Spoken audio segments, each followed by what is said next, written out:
think I've done about the dumbest thing that I can do at this point. And that is buy an MPC 2000 Classic. This boy. Dummy! Dummy! This boy right here. This was literally a useless purchase. I saw it. I was up late one night. Everything happened late when I make these dumb purchases. Really, Dad? For every man, there's a woman. And for every dummy, there's a dummy.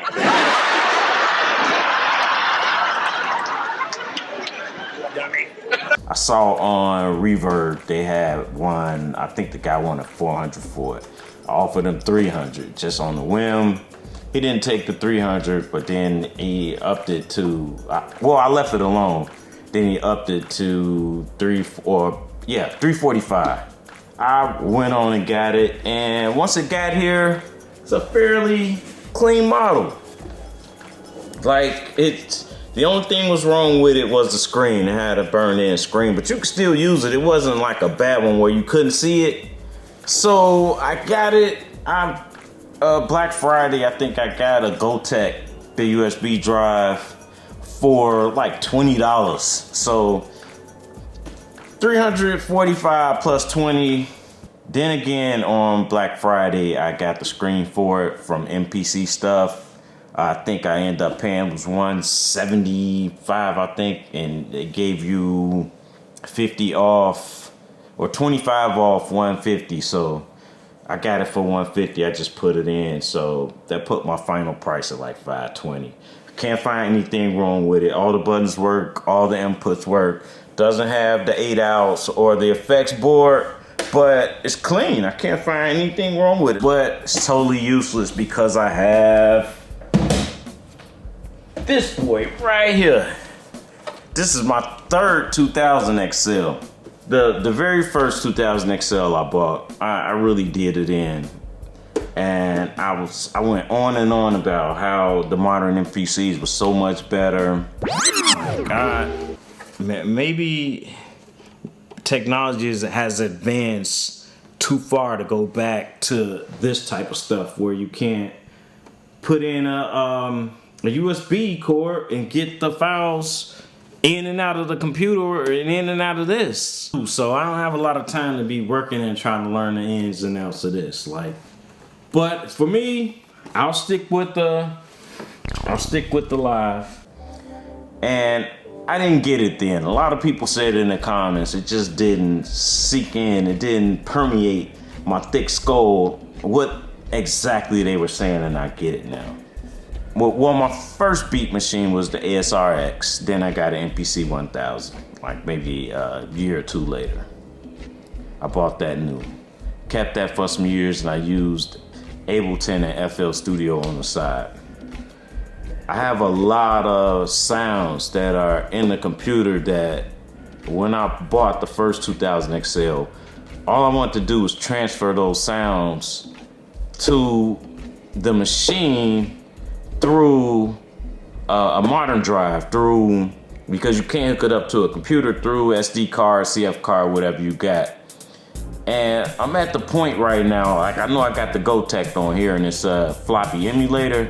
But I'm at the point right now where if I have a sound I like all my old sounds, I sample them into the machine now. I don't just transfer the file.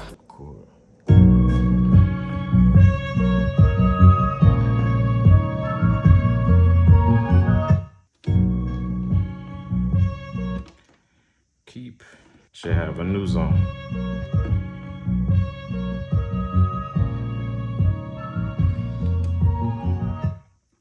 All right, let's go.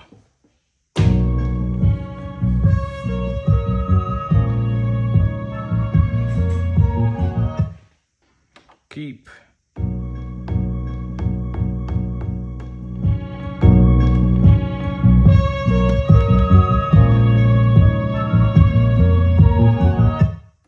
So I wasn't in a quick hurry to put the SD. Well, actually, I don't even know if you could put it in here. Going through that process is when I realized just sample the sounds out. Like it hit me like a lightning bolt.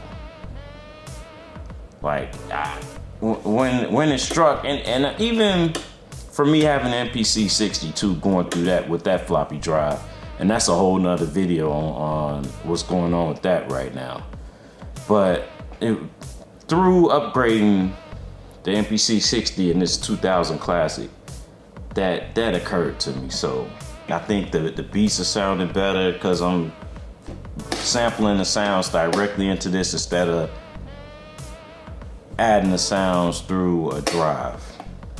So all in all, I don't see much difference between this and the XL. Like the screen, it has a static screen. It doesn't have the adjustable screen, so you have to get up on it to look down at the screen. This data wheel is interesting. With the data wheel on the 2000 Classic, you have the digit on the outside and the data on the inside. And with the digit scroll, if, say for instance, we sample a sound and it's, I don't know, the start is 0 and the end is, I don't know, 4,300. You can use the digit wheel to go over, say you got 4,300, it'll go digit over to just change the 3 or the 4. You don't have to keep scrolling, and which I think they added. If you hit the shift on the newer ones or on the XL, it'll turn it faster. But this one, you can use the outside, the digit, to go over.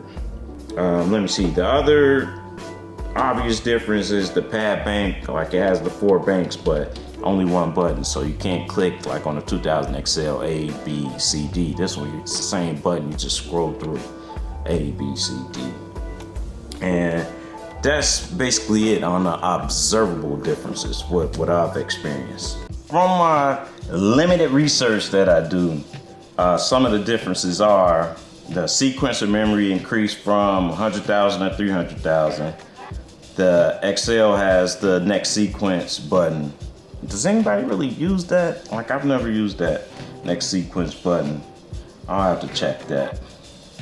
Pad banks, 4 drum patterns. The XL, you can access 4 drum patterns simultaneously. Number of sample stored doubled from 128 to 256. This is a big one though. You can solo and mute your tracks on the XL.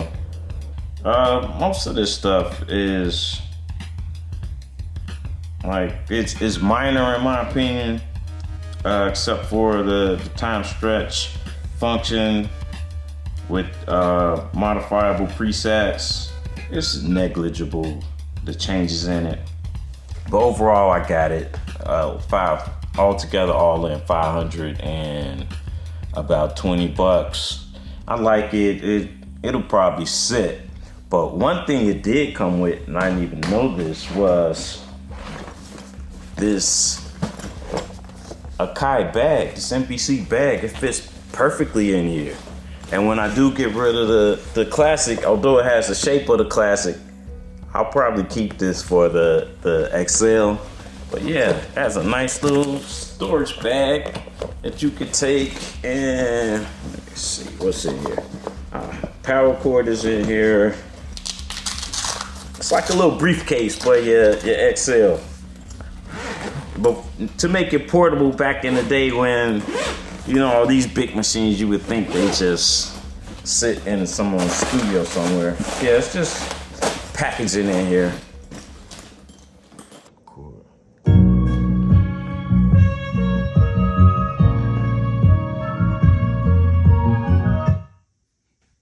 right, let's go to trim, load the sample. Let's do zones, and let's go down to end. So let's go to edit, new sample. We're gonna do this as Z and 1, enter. Do it. It's a tedious process, but gotta be done. We don't have auto chopping on this. So delete that zone. Should have a new zone.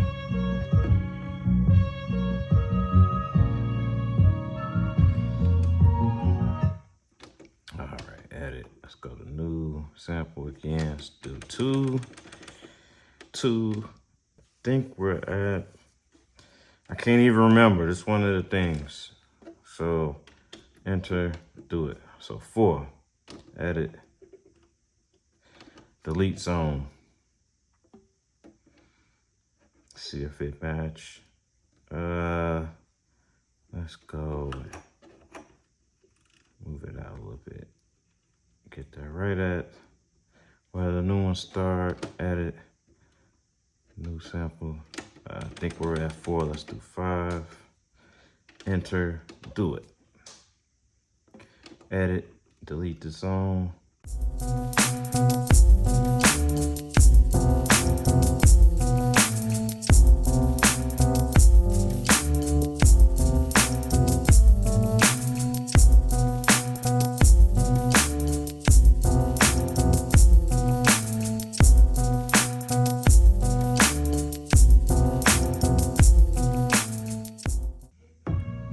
And 10, last one. All right, just 8 for now. Let's go ahead.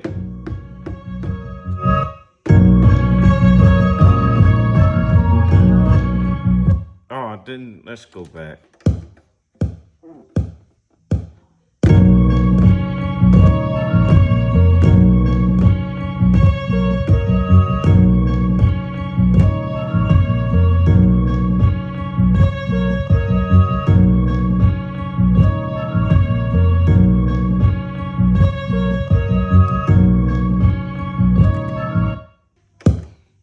Let's go.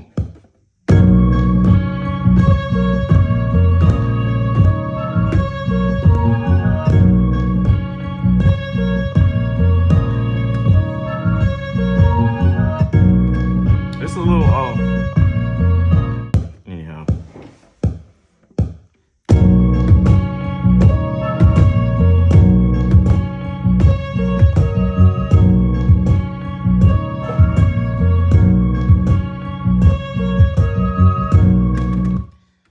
I want to do that over, but I want to keep that. Open window. Let's do copy, going 3.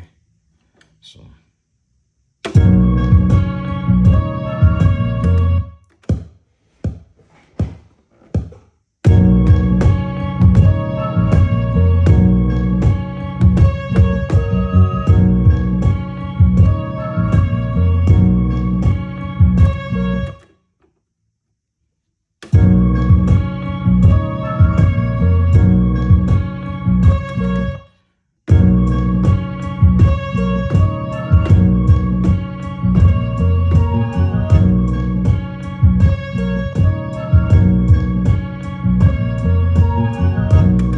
That should get us where we need to be.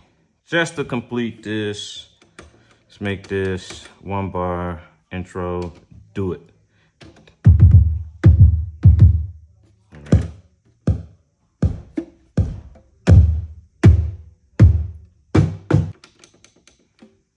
All right, I ain't changing it. That's that.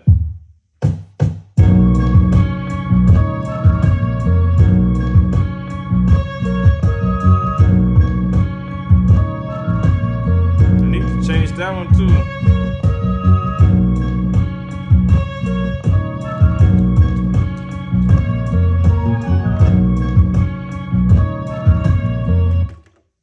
And that's as far as I got.